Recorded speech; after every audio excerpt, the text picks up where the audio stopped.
اعوذ باللہ من الشیطان الرجیم بسم اللہ الرحمن الرحیم رب اشرح لی صدری ویسر لی امری واحلل عقدۃ من لسانی یفقہوا قولی۔ منتخب احادیث، اکرام مسلم، مسلمانوں کے حقوق۔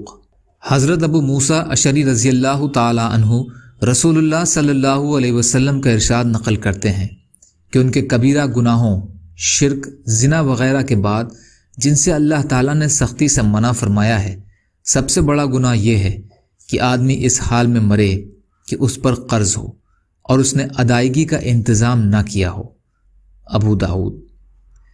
حضرت ابو ہریرہ رضی اللہ عنہ روایت کرتے ہیں کہ رسول اللہ صلی اللہ علیہ وسلم نے ارشاد فرمایا، مومن کی روح اس کے قرضے کی وجہ سے لٹکی رہتی ہے، راحت اور رحمت کی اس منزل تک نہیں پہنچتی جس کا نیک لوگوں سے وعدہ ہے، جب تک کہ اس کا قرضہ ادا نہ کر دیا جائے۔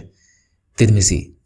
حضرت عبداللہ بن عمرو بن عاص رضی اللہ عنہ روایت کرتے ہیں کہ رسول اللہ صلی اللہ علیہ وسلم نے ارشاد فرمایا، قرض کے علاوہ شہید کے سارے گناہ معاف کر دیے جائیں گے۔ مسلم شریف۔ یا اللہ ہم سب کو کہنے سننے سے زیادہ عمل کی توفیق عطا فرما۔ یا اللہ جو مظلوم ہیں ان کی مدد فرما، جو پریشان حال ہیں ان کی پریشانیوں کو دور کر دیجئے، جو قرض میں ہیں ان کے قرضوں کو ادا کرا دیجئے۔ یا اللہ جو بے روزگار ہیں ان کو روزگار سے لگا دیجئے۔ یا اللہ جو لوگ دنیا سے چلے گئے، یا اللہ ان کی مغفرت فرمائیے، ان کو عذاب قبر سے بچائیے۔ یا اللہ ہم سب کو فتنہ دجال سے بچائیے، زندگی اور موت کے فتنوں سے ہماری حفاظت فرمائیے۔ یا اللہ ہمارے سب سے اچھے اعمال ہمارے آخری اعمالوں کو بنا دیجئے۔ یا اللہ رحم کا، کرم کا، عافیت کا معاملہ فرمائیے۔